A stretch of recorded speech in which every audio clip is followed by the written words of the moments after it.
Hello friends, চলে এসেছি আজকে আবার নতুন একটা ব্লগ নিয়ে। আজকে আমার রেসিপি হচ্ছে চিকেন।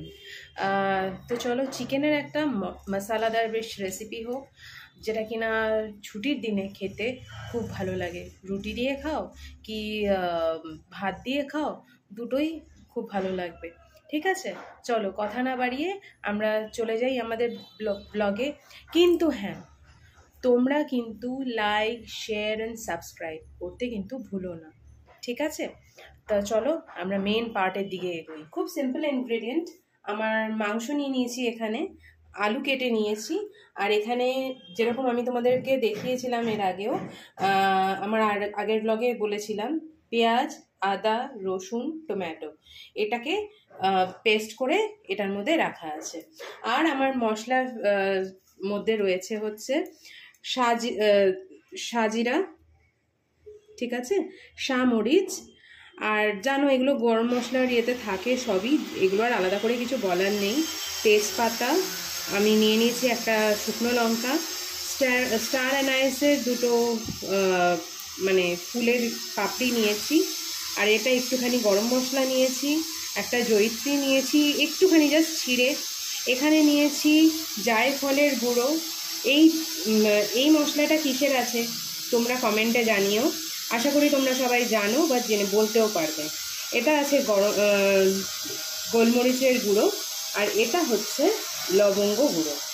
ঠিক আছে, চলো আমরা মেন রান্নার দিকে আস্তে আস্তে এগোই। আর হ্যাঁ, রান্নার দিকে যাওয়ার আগে বলে দিই, এইখানে আমি শুকনো লঙ্কাটা যে নিয়েছি এটা ফেলিনি, এটা আমি রান্নার আগে ফেলে দিচ্ছি। ঠিক আছে, চলো এবার আমি একে একে এই মশলাগুলো সব এই পেস্টের মধ্যে দিয়ে দিচ্ছি।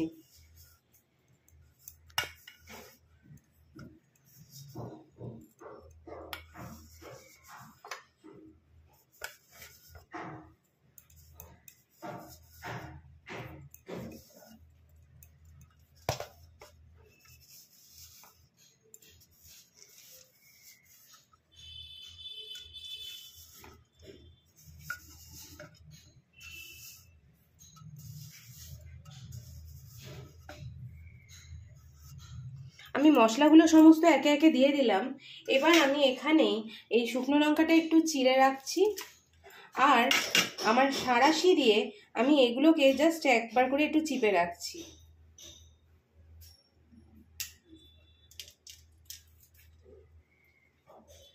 তাহলে কি হবে, এগুলো খুব সুন্দরভাবে এগুলো মানে আমরা ঝোলের একটা আলাদা ফ্লেভার আসবে। আর তাছাড়া একটু ঝাল ঝালও হবে, বেশি ঝাল দেওয়ার দরকার হবে না। গোলমরিচের একটা আলাদা ঝাল আছে, তোমরা সবাই জানো। আমি এগুলো একটুখানি জাস্ট প্রেস করে দিচ্ছি সাঁড়াশিটা দিয়ে, আর এটা করে নিয়ে আমি চলে যাচ্ছি আমার মশলার দিকে। এবার এগুলো আমার সমস্ত রেডি হয়ে রয়েছে। আমি এবার এইখানে হলুদ গুঁড়ো,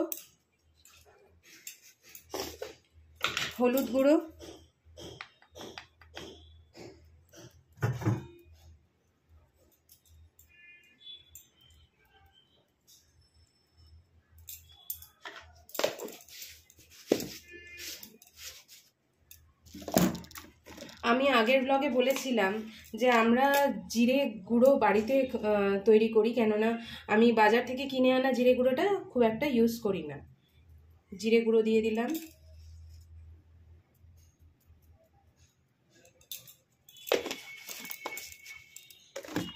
এবার দিয়ে দিচ্ছি একটু লঙ্কা গুঁড়ো,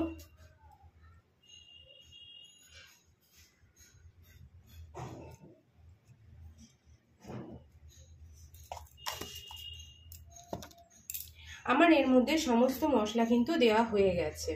আর যেটা বাকি আছে সেটা হচ্ছে একটু চিকেন মশলা। এই চিকেন মশলাটা আমি একটুখানি এখানে অ্যাড করে দেবো, এভারেস্টের চিকেন মশলাটা অ্যাড করে দেবো।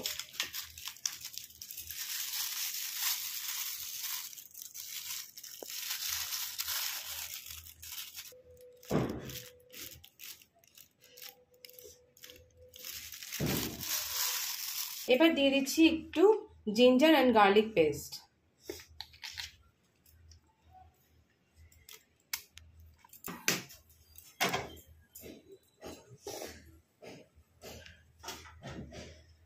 এবার আমি কড়াই গরম হতে বসিয়ে দিয়েছি।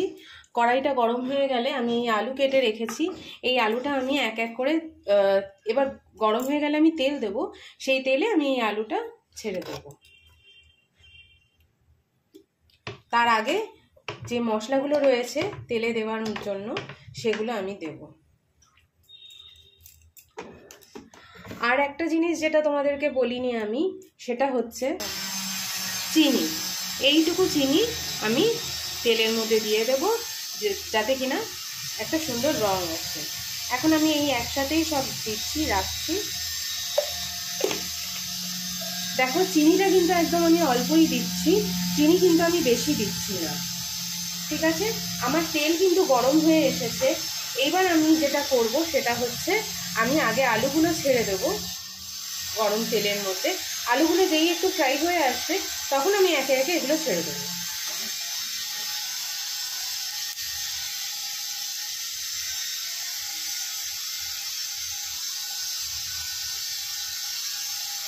আলুগুলো বেশ এপিট ওপিট করে সুন্দর করে ভেজে নেব।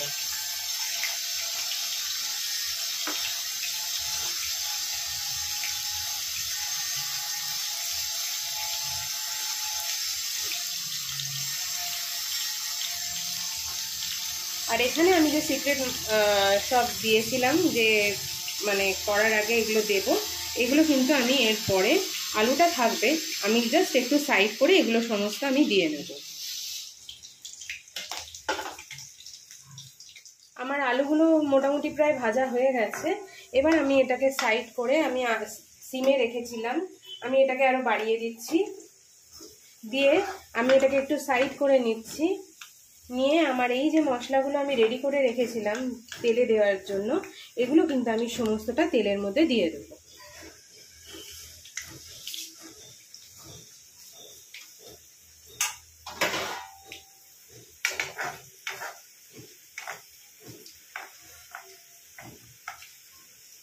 বন্ধুরা, তোমরা যারা যারা দেখছো, কে কোথা থেকে দেখছো সেটা একটু জানিও। আর যেটা আমি এরমভাবে করছি, এরমভাবে তোমরাও করে দেখো, কখনো দেখো, এটার ফ্লেভারটা একদম আলাদা হয়। আর তার থেকে বড় কথা হচ্ছে মানে যেরকম বিরিয়ানিতে আমরা যেরকম খেয়ে থাকি না মাংসটা, ঠিক সেই রকম একটা ফ্লেভার আসে। আর তোমরা আমাকে একটুখানি জানিও কার কীরকম লাগলো, কেননা আমি তোমাদেরকে আগের ব্লগেও বলেছি যে এটা আমার নতুন, মানে আমি শুরু করেছি এটা, তো সুতরাং একটু জানিও, কেননা সেটা আমার কাছে একটা বিশাল বড় ইন্সপিরেশন।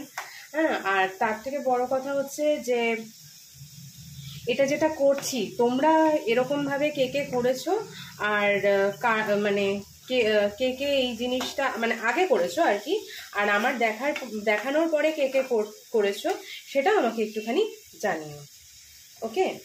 আর এর মধ্যে আর কি কি দিলে পরে বা কোনটা না দিলে পরে ভালো হতো সেটাও আমাকে কিন্তু তোমরা জানিও।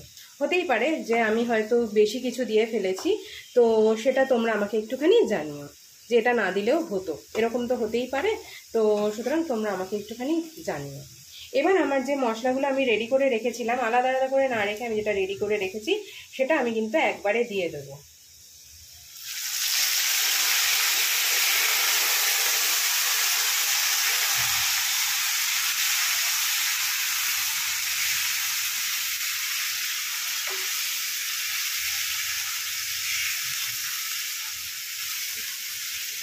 দেখো বন্ধুরা, সবে মশলাটা ছেড়েছি তাই কি সুন্দর একটা গন্ধ বেরিয়েছে।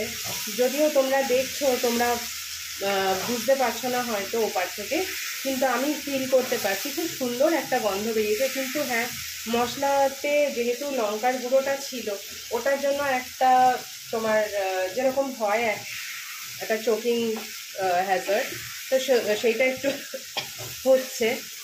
তা সেটা বাদ দিয়ে ওভারঅল তোমার মশলা থেকে খুব সুন্দর একটা গন্ধ ছেড়েছে, খুব সুন্দর লাগছে, মনে হচ্ছে আমি মানে হয়েই গেছে প্রায়। এবার আমি এটাকে সিমে রাখবো, সিমে রেখে আস্তে আস্তে মশলাটা প্রায় আমার হয়েই এসছে। এবার আমি যেটা করব সেটা হচ্ছে এই যে মশলাটার বাটিটার মধ্যে এই যে যেটুকু লেগে আছে সেখানে আমি একটুখানি জল নিয়ে নেব।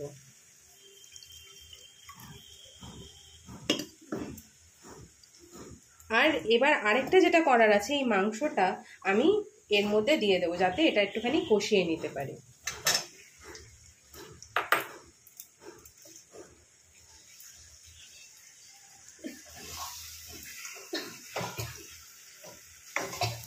এই যে আস্তে আস্তে আস্তে আস্তে আমি পুরোটাই মিশিয়ে নিচ্ছি এটা।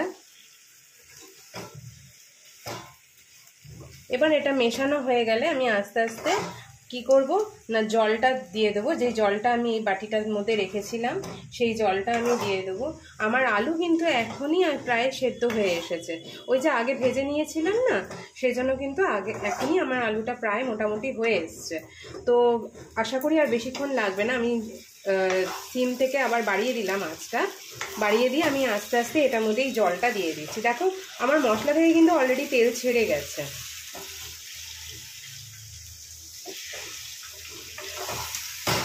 আর আমি রান্না করতে করতে নুনটা দিই না, আমার রান্নার মধ্যে সমস্তটা মোটামুটি প্রায় হয়ে গেলে পরে জলটা দিয়ে তারপরে আমি কিন্তু নুনটা দিই। কেন না আমার তাহলে বুঝতে সুবিধা হয়।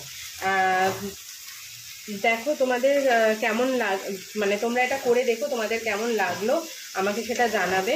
কি সুন্দর দেখো রঙটা এসেছে, খুব সুন্দর রঙটা এসেছে। কিন্তু ভাত দিয়ে খাও, রুটি দিয়ে খাও, সবেতেই কিন্তু এটা যায়। এবার আমি এর মধ্যে জল দিয়ে দেব।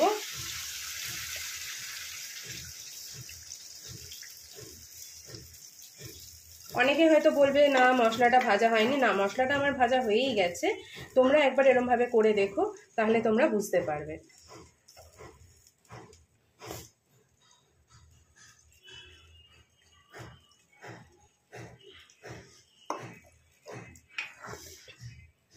এবার আমার সমস্তটাই কিন্তু মোটামুটি প্রায় হয়ে গেছে।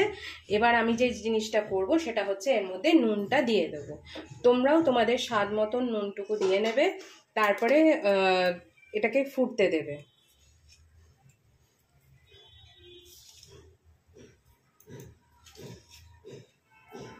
ব্যাস দেখো আমার মাংসটা হয়ে এসছে মানে হয়ে গেছে। আর কি সুন্দর রং এসছে দেখো, খুব ঝাল ঝালও হয়নি। কিন্তু হ্যাঁ, যেহেতু গোলমরিচ দিয়েছি সেই গোলমরিচের একটা ঝাল হতে পারে। আর লঙ্কার গুঁড়ো যেটা দিয়েছি অতি সামান্য, খুব একটা বেশি নয়। এবার দেখো রংটাও কিন্তু খুব সুন্দর এসছে, এই দেখো। এবার এটা নামাবো, নামানোর আগে আমি যেটা করবো একটুখানি গরম মশলা গুঁড়ো ওপর থেকে ছড়িয়ে দেবো।